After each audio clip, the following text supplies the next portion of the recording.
Bharat research academy में आपका स्वागत है।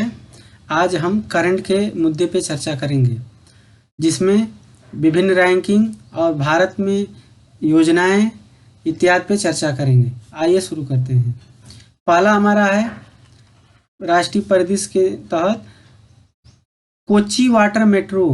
कोच्चि वाटर मेट्रो देश का पहला वाटर मेट्रो बना है। इसकी स्थिति कहाँ पे है? केरल में है। कोच्चि वाटर मेट्रो की स्थिति कहाँ है? केरल में। तो ये क्वेश्चन ऐसे पूछ सकता है कि देश की पहली वाटर मेट्रो कहाँ पे बनी है? तो कोच्चि केरल में बनी है। नेक्स्ट है वाइब्रेंट विलेज प्रोग्राम। यहाँ पे विलेज प्रोग्राम इसकी बजट में घोषणा की गई है। इसकी बजट में घोषणा की गई है।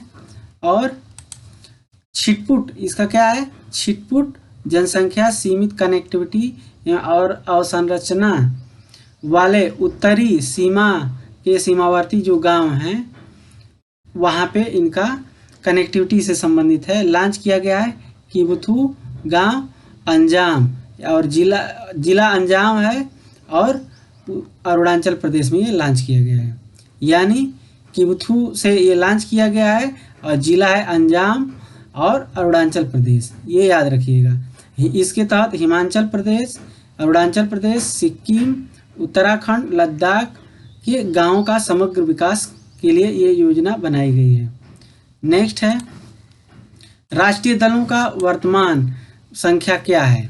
जो भी राष्ट्रीय दल हैं उनकी वर्तमान संख्या 6 हो गई है। आप देखेंगे, पहला है भारतीय राष्ट्रीय कांग्रेस, दूसरा है भारतीय जनता पार्टी यानी बीजेपी, तीसरा है बहुजन समाज पार्टी, चौथा है नेशनल पीपुल्स पार्टी और पांचवा है भारतीय कम्युनिस्ट पार्टी। याद रखिएगा यहाँ पे मार्क्सवादी है। और एक और बचा है, ये पार्टी है आम आदमी पार्टी, जिसको हाल ही में इसको राष्ट्रीय पार्टी का दर्जा दिया गया है। कौन? आम आदमी पार्टी। नेक्स्ट है अब कितने दलों से वापस लिया गया है? कितने राष्ट्रीय दल हैं जिनका वापस लिया गया है राष्ट्रीय दल का जो है? तो ये है आपका अखिल भारतीय तृणमूल कांग्रेस, दूसरा है भारतीय कम्युनिस्ट पार्टी, तीसरा है राष्ट्रवादी कांग्रेस पार्टी। यानी राष्ट्रीय दल का दर्जा इनसे वापस छीन लिया गया है। जो क्राइटेरिया है इसको ये पूरा फुलफिल नहीं किए हैं, इसलिए इनको इसका दर्जा वापस कर लिया गया है। इंडिया जस्टिस रिपोर्ट जो जारी हुई है, इसमें बड़े राज्यों में पहले पे कर्नाटक है, दूसरे पे तमिलनाडु है, तीसरे पे तेलंगाना है। यानी इंडिया जस्टिस रिपोर्ट में फर्स्ट पे कौन है?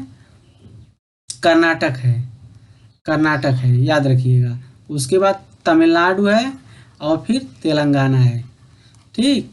और छोटे अंतिम राज्यों में तो बिहार है अंतिम में, फिर पश्चिमी बंगाल, यानी सबसे अंतिम में कौन है? बिहार है, उससे ऊपर पश्चिमी बंगाल, उत्तर प्रदेश तीसरे पे है, मतलब डाउन टू 3 है।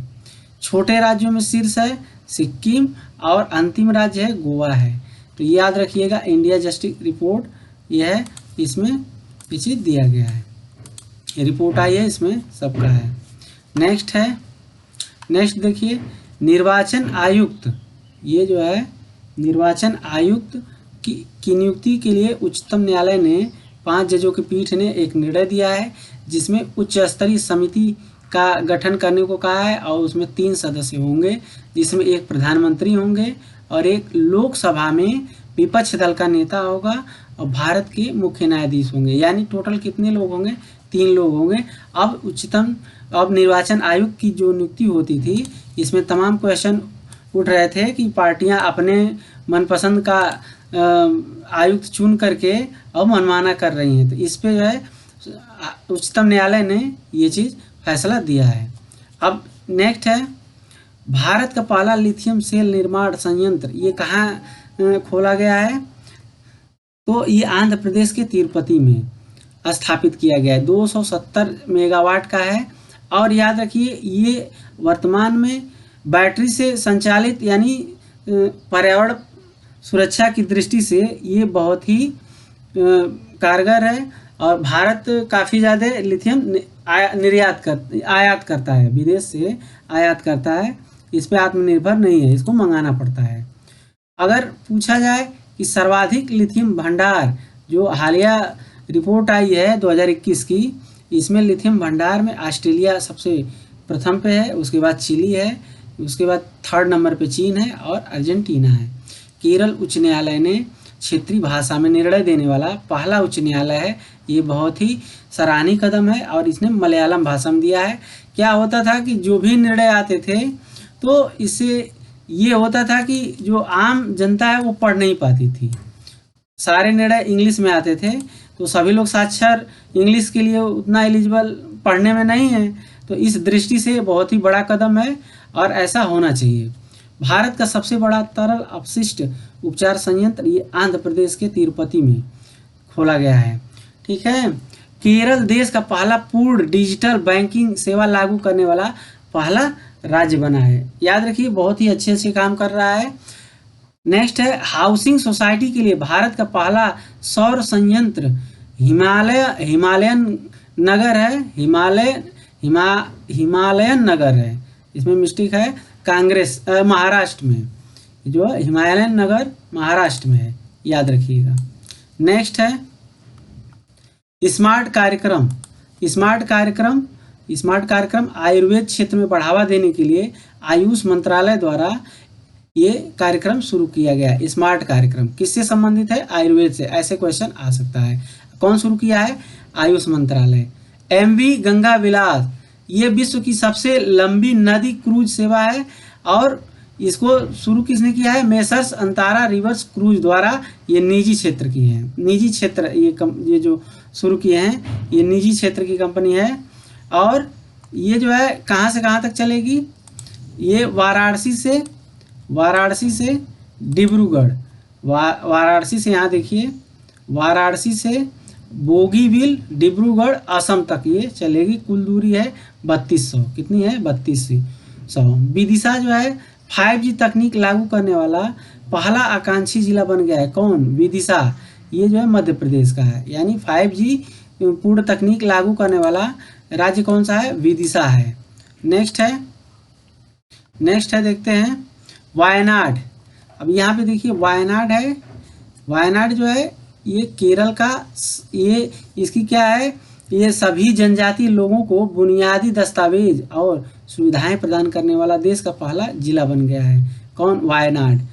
हुबली जंक्शन, इसको श्री सिद्धरूढ़ा स्वामी जी हुबली जंक्शन कहा जाता है और इसके प्लेटफार्म संख्या 8 को जो है गिनीज वर्ल्ड रिकॉर्ड द्वारा जो है विश्व के सबसे लंबे रेलवे प्लेटफार्म का दर्जा दिया गया। ये टोटल कुल दूरी कितनी है? 1507। इसके पहले कौन सा था?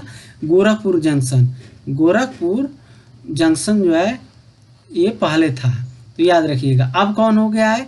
हुबली जंक्शन। इसको सिद्धरूपा स्वामी जी हुबली जंक्शन कहा जाता है।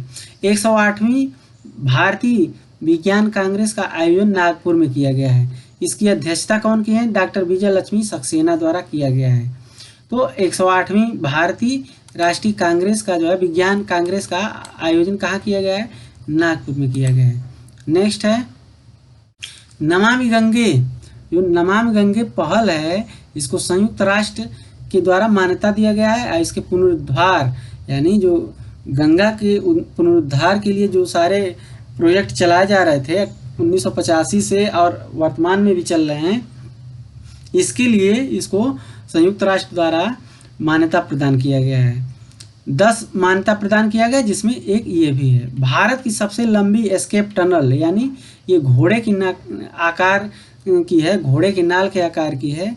ये उधमपुर श्रीनगर बारामूला रेल लिंक जो परियोजना है के कटरा और बनिहाल खंड के एस्केप टनल का निर्माण जो है पूरा हुआ है इसका, यानी कटरा बनिहाल में इसका पूरा हुआ है। और जो ये उधमपुर श्रीनगर बारामूला जो रेल लिंक है, इसमें कटरा बनिहाल में इसका निर्माण किया गया है। और ये घोड़े की नाल की है। किस आकार की है? घोड़े की नाल, घोड़े के नाल की आकार की है। नेक्स्ट है स्वयं का जलवायु। याद रखिए, स्वयं का जलवायु परिवर्तन मिशन शुरू करने वाला पहला राज्य कौन सा है? तमिलनाडु है। मतलब खुद का जलवायु परिवर्तन शुरू करने वाला पहला राज्य कौन सा है? तमिलनाडु है। भारत का पहला पूर्ण पुस्तकालय निर्वाचन क्षेत्र ये धर्मदत्त केरल यानी पहला पुस्तकालय निर्वाचन क्षेत्र जो है ये धर्मदत्त केरल है। 7वां भारत जल प्रभाव शिखर सम्मेलन का आयोजन कहाँ किया गया? दिल्ली में किया गया। और किसके द्वारा? जल शक्ति मंत्रालय द्वारा। इसके द्वारा छोटी नदियों के जीर्णोद्धार और संरक्षण से संबंधित इसमें कार्यक्रम के लिए ये आयोजित किया गया। नेक्स्ट है अलग से दिव्यांग विभाग की स्थापना या गठन करने वाला कौन सी सरकार है? महाराष्ट्र सरकार है। इसने जो है अलग से दिव्यांग विभाग की स्थापना किया है, गठन किया है। एकनाथ शिंदे यहाँ के मुख्यमंत्री हैं। काशी तमिल संगमम का आयोजन जो है ये वाराणसी काशी में हुआ है और किसके द्वारा? शिक्षा मंत्रालय द्वारा। ये जो है शिक्षा मंत्रालय भारत सरकार द्वारा इसका आयोजन किया गया है, याद रखिएगा। कौन सा? काशी तमिल संगमम, इसका आयोजन कहाँ किया गया है? काशी वाराणसी में। ईट राइट जो है, eat right station Uttar Pradesh का पहला प्रमाण पत्र मिला प्रयाग स्टेशन को, यानी ईट राइट स्टेशन के रूप में उत्तर प्रदेश का पहला प्रमाण पत्र किस स्टेशन को मिला? तो ये प्रयाग स्टेशन को मिला है, प्रयाग रेलवे स्टेशन को। 41वां भारतीय अंतर्राष्ट्रीय व्यापार मेले का आयोजन दिल्ली के प्रगति मैदान में किया गया और इसका थीम था वोकल फॉर लोकल। और भागीदार राज्य कौन सा था? बिहार, झारखंड और महाराष्ट्र को भागीदार राज्य थे इसमें। नेक्स्ट है उत्तर प्रदेश में कमिश्नरी प्रणाली लागू कितने जिलों में हो गई है? 7 में। तो याद रखिएगा हाल ही में इन तीनों में लागू हुआ है और लखनऊ में पहले से था, गौतम बुद्ध नगर, कानपुर, वाराणसी, प्रयागराज, गाजियाबाद और आगरा। तो इन 7 जो है जिलों में ये लागू हुआ है। हाल ही में इससे संबंधित क्वेश्चन आया भी है, इसको याद रखिएगा। नेक्स्ट है 17वां प्रवासी भारतीय दिवस सम्मेलन ये 2023, इसका आयोजन इंदौर मध्य प्रदेश में हुआ और इसके मुख्य अतिथि कौन थे? तो डॉक्टर मोहम्मद इरफान थे, गुयाना के राष्ट्रपति। और विशेष अतिथि याद रखिएगा, इनमें कन्फ्यूजन हो सकता है। इसमें मुख्य अतिथि जो है ये गुयाना के राष्ट्रपति हैं और विशेष अतिथि जो है चंद्रिका प्रसाद संतोखी, ये सूरीनाम के राष्ट्रपति हैं। थीम क्या था? प्रवासी अमृत, ये थीम इम्पॉर्टेंट है। प्रवासी अमृत काल में भारत की प्रगति के लिए विश्वसनीय भागीदार, ये याद रखिएगा। तो आइए नेक्स्ट देखते हैं।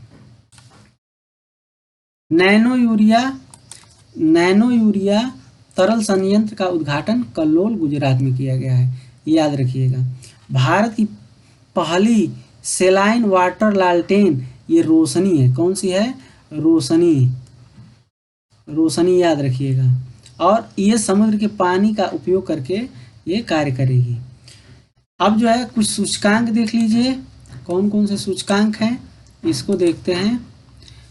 तो आपका है भारत नवाचार सूचकांक में शीर्ष कर्नाटक है। कौन है? कर्नाटक, फिर तेलंगाना, फिर हरियाणा है। और शीर्ष उत्तर पूर्वी जो राज्य हैं उनमें शीर्ष मणिपुर है, फिर उत्तराखंड है, मेघालय है। केंद्र शासित प्रदेश अगर पूछ दे तो ये चंडीगढ़ सबसे प्रथम पे है, शीर्ष पे है, और दिल्ली उसके बाद है। तो ये याद रखिएगा, जो नवाचार सूचकांक जो जारी हुआ है तो इससे जनरली ये दिमाग में बैठा लीजिए। नेक्स्ट है गोवर्धन संयंत्र का स्थापित कहाँ हुआ है? तो ये इंदौर में हुआ है। गोवर्धन संयंत्र ये इंदौर में हुआ है। और ब्लू ड्यूक ये सिक्किम की राज्य तितली का दर्जा इसको दिया गया है, ब्लू ड्यूक को। हाल ही में करंट का क्वेश्चन है। सह्याद्री बर्ड विंग को जो है कर्नाटक की राज्य तितली, और अरुणाचल प्रदेश को की कैसर हिंद की तितली है, कैसर हिंद उसका नाम दिया गया है। तो ये याद रखिएगा। विश्व प्रसन्नता में भारत की रैंक क्या है? तो भारत की रैंक 126 है। शीर्ष प्रसन्नता में, वर्ल्ड हैप्पीनेस में भारत की रैंक 126 है। और शीर्ष पे फिनलैंड है और अंतिम में अफगानिस्तान जलेबी है। तो याद रखिएगा। नेक्स्ट है वैश्विक आतंकवाद सूचकांक में भारत की रैंक 13वीं है और शीर्ष पे अफगानिस्तान है। वैश्विक आतंकवाद सूचकांक में भारत की रैंक 13वीं है और अफगानिस्तान शीर्ष पे है। लेगाटम समृद्धि सूचकांक में भारत की रैंक 103 है, लेगाटम, और इसमें शीर्ष पे डेनमार्क है, अंतिम पे दक्षिणी सूडान है। बौद्धिक संपदा सूचकांक, अंतर्राष्ट्रीय बौद्धिक संपदा सूचकांक 2023 में शीर्ष में अमेरिका है, भारत का स्थान है 42वां, कितना है 42 है। बौद्धिक संपदा में कितना है 42 है, याद रखिएगा, बौद्धिक संपदा में कितना है 42 है। नेक्स्ट है भ्रष्टाचार, भ्रष्टाचार बोध सूचकांक में भारत की रैंक 50वीं है, भ्रष्टाचार बोध सूचकांक में, और अंतिम में सोमालिया है, और सबसे कम है डेनमार्क। विश्व प्रतिभा रैंकिंग में भारत का रैंक है 52वां, और शीर्ष पे स्विट्जरलैंड है, अंतिम पे कोलंबिया, ये याद रखिए, थोड़ा अलग है। वैश्विक भूख सूचकांक में भारत का रैंक है 100, हंगर इंडेक्स में 121 है, कितना है 121 है, याद रखिएगा, हंगर इंडेक्स में कितना है 121 है, 121 है। वैश्विक नवाचार सूचकांक में देखिए, वैश्विक नवाचार सूचकांक में भारत की रैंक 121 है, इसमें भी 121 ही है। वैश्विक नवाचार में भूख में 121 है, सॉरी भूख में वैश्विक भूख में 121 है, और नवाचार में 40 है। भारत की रैंक कितनी है 40 है। वैश्विक खाद्य सुरक्षा सूचकांक में भारत की रैंक 68 है, कितनी है 68 है। लैंगिक अंतराल में भारत की रैंक 135 है। वैश्विक शांति में 135 है, यानी इन दोनों में इतना ही है। नेक्स्ट है